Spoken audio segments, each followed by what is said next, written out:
Hey, everybody, welcome back to our daily Bible reading plan. Today is December 5th, and we are going to be in Hosea 1 through 3, 1 John 5, Psalm 124, and Proverbs 29, verses 5 through 8. I am so glad you could join us today. And so let's go ahead and go and start the book of Hosea. The word of the Lord came to Hosea, the son of Beeri, during the reign of Uzziah, Jotham, Ahaz, and Hezekiah, kings of Judah, and during the reign of Jeroboam, the son of Jehoash, the king of Israel.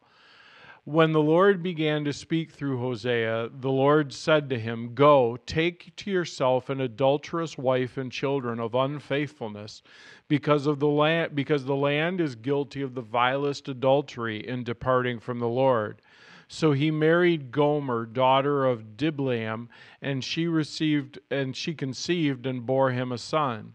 And then the Lord said to Hosea, "Call him Jezreel, because I will soon punish the house of Jehu for the massacre at Jezreel, and I will put an end to the kingdom of Israel. In that day I will break Israel's bow in the valley of Jezreel."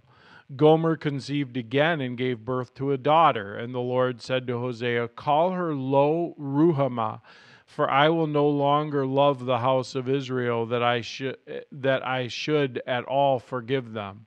Yet I will show love to the house of Judah, and I will save them, not by bow, sword, or battle, or by horses or horsemen, but by the Lord their God." After she had weaned Lo Ruhamah, Gomer had another son, and the Lord said, "Call him Lo Ammi, for you are not my people, and I am not your God." Yet the Israelites will be like the sand on the seashore, which cannot be measured or counted. In the place where it was said to them, "You are not my people," they will be called sons of the living God. The people of Judah and the people of Israel will be reunited, and they will appoint one leader and come up out of the land, for great will be the day of Jezreel. Say of your brothers, "My people," and of your sisters, "My loved one." Rebuke your mother, rebuke her, for she is not my wife. I am not her husband. Let her remove her adulterous look from her face, and her unfaithfulness from between her breasts. Otherwise I will strip her naked, and make her bare as on the day she was born. I will make her like a desert, turn her into a parched land, and slay her with thirst. I will not show my love to her children, because they are the children of adultery. Their mother has been unfaithful, and she has conceived them in disgrace. She said, "I will go after my lovers, who will give me food, and my water, and my wool, and my linen, my oil, and my drink. Therefore I will block her path with thorn bushes. I will wall her in, so that she cannot find her way. She will chase after her lovers, but not catch them. She will look for them, but not find them. She will say, 'I will go back to my husband as at first, for I then was better off than I am now.' She has not acknowledged that I am the one who gave her the grain, the new wine and oil, who lavished on her silver and gold, which they used for Baal. Therefore I will take away my grain when it ripens, and my new wine when it's ready. I will take back my wool and my linen, intended to cover her nakedness. So now I will expose her lewdness before the eyes of her lovers. No one will take her out of my hands. I will stop all her celebrations, her yearly festivals, her new moons, her Sabbath days, all her appointed feasts. I will ruin her vines and her fig trees, which she said were to her pay for her lovers. I will make them a thicket, and wild animals will devour them. I will punish her for days. She burned incense to the Baals. She decked herself with rings and jewelry and went after her other lovers, but she forgot me. Therefore, I am now going to allure her. I will lead her into the desert. I will speak tenderly to her. There I will give her back her vineyards, and I will make the valley of Achor a door of hope. There she will sing as in the days of her youth, as in the days she came up out of Egypt. In that day, declares the Lord, you will call me my husband. You will no longer be no longer call me my master.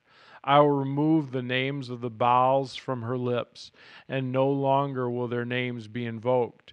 In that day I will make a covenant for them with the beasts of the field and the birds of the air and the creatures that move along the ground. Bow and sword and battle I will abolish from the land, so that all may lie down in safety. I will betroth you to me forever. I will betroth you in righteousness and justice, in love and compassion. I will betroth you in faithfulness, and you will acknowledge the Lord. In that day I will respond, declares the Lord. I will respond to the skies, for they will respond to the earth, and the earth will respond to the grain, the new wine and oil, and they will respond to Jezreel. I will plant for myself in the land. I will show my love to the one I call not my loved one. I will say to those called not my people, you are my people. And they will say, you are my God.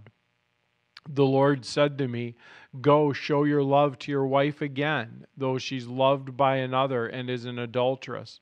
Love her as the Lord loves the Israelites, though they turn to other gods and love the sacred raisin cakes. So I bought her for 15 shekels of silver, and about a homer and a leketh of barley. Then I told her, you are to live with me my many days. You must not be a prostitute or be intimate with any man, and I will live with you. For the Israelites will live many days without a king or prince, without sacrifice or sacred stones, without ephod or idol. Afterward, the Israelites will return and seek the Lord their God and David their king. They will come trembling to the Lord, to his blessing in the last days. And then we go to 1 John chapter 5. We're going to finish up 1 John today. Everyone who believes that Jesus is the Christ is born of God, and everyone who loves the Father loves his children as well. This is how we know that we love the children of God, by loving God and carrying out his commands. This is love for God, to obey his commands. And his commands are not burdensome, for everyone born of God overcomes the world. This is the victory that has overcome the world, even our faith. Who is it that overcomes the world? Only he who believes that Jesus is the Son of God. This is the one who came by water and blood, Jesus Christ. He did not come by water only, but by water and blood. And it's the Spirit who testifies, because the Spirit is truth. For there are three that testify, the Spirit, the water, and the blood, and the three are in agreement.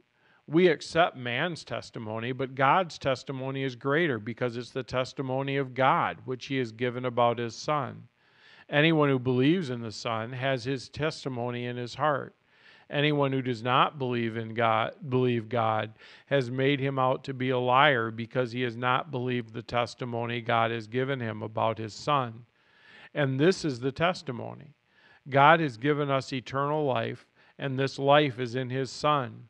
He who has the Son has life, but he who does not have the Son does not have life. I write these things to you who believe in the name of the Son of God, so that you may know you have eternal life. This is the confidence we have in approaching God, that if we ask anything according to his will, he hears us. And if we know that he hears us, whatever we ask, we know we have what we asked of him. If anyone sees his brother commit a sin that does not lead to death, he should pray, and God will give him life. I refer to those whose sin does not lead to death. There is a sin that leads to death. I'm not saying he should pray about that. All wrongdoing is sin, and there is sin that does not lead to death. We know that anyone born of God does not continue to sin. The one who was born of God keeps him safe. The one who is born of God keeps him safe, and the evil one cannot harm him. We know that children of God and that the whole world is under the control of the evil one. We know also that the Son of God has come and has given us understanding, so that we may know him who is true. And we are in him who is true, even in his Son Jesus Christ. He is the true God and eternal life. Dear children, keep yourselves from idols. Then we go back to Psalm 124. Psalm 124. If the Lord had not been on our side, let Israel say, if the Lord had not been on our side when men attacked us, when their anger flared against us, they would have swallowed us alive. The flood would have engulfed us. The torrent would have swept over us. The raging waters would have swept us away. Praise be to the Lord, who has let us be torn by their teeth. We have escaped, who has not let us be torn by their teeth. We have escaped like a bird out of the fowler's snare, the snare that had been broken, and we have escaped. Our help is in the name of the Lord, the maker of heaven and earth. And then we go to Proverbs 29, and we are in verses 5 through 8. Whoever flatters his neighbor is spreading a net for his feet. An evil man is snared by his own sin, but a righteous one can sing and be glad. The righteous care about justice for the poor, but the wicked have no such concern. Mockers stir up a city, but wise men turn away anger. That whole story of Hosea and God's call on him is such a, man, what a convicting story that God calls him specifically to marry a woman that's going to be unfaithful to him, because that's a picture of how Israel has been unfaithful to God. And can you imagine being Hosea and receiving that call? You know, that this is going to be your life, that this is going to be the kind of meaning of your life, and the message of your life is that you've been unfaithful to God, and God's going to punish you for that. And as an example of that, I'm going to marry a prostitute who's unfaithful to me. And so you can look at me in my life and see how you've been affecting God by your unfaithfulness. It's just such an incredible story and such a difficult ministry that God gave Hosea. And yet, even in the midst of that difficult ministry, even in the midst of the difficult message that Hosea has to bring, God brings hope. And he says, but this isn't forever. I'm going to punish you for what you've done. You're going to be exiled. There's all this stuff is going to happen. But I will call you back, and you will be my people, and I will be your God. And there's one line in there where it says, you will call me Father, not Master. And I think that's just such a beautiful line that we can call God Father. Jesus echoes the same thing then when he says, when he says that we can call God Abba. It's that intimate word for dad or for father. And it's just an incredible relationship that we can have with God because of what Jesus has done for us. And so as you go through this day, just celebrate the reality of that relationship that God has given you. So let's pray. God, I'm so grateful that you brought us together again today, that you gave us your word, that you have met us in your word. I am so grateful that we can call you Father and not just Master, that you care about us, you hold us, you keep us close. And Lord, thank you for giving us another day with you, another day in your word, and another day together. In Jesus' name, amen. All right. So I hope you have a great day today, and I will see you again soon.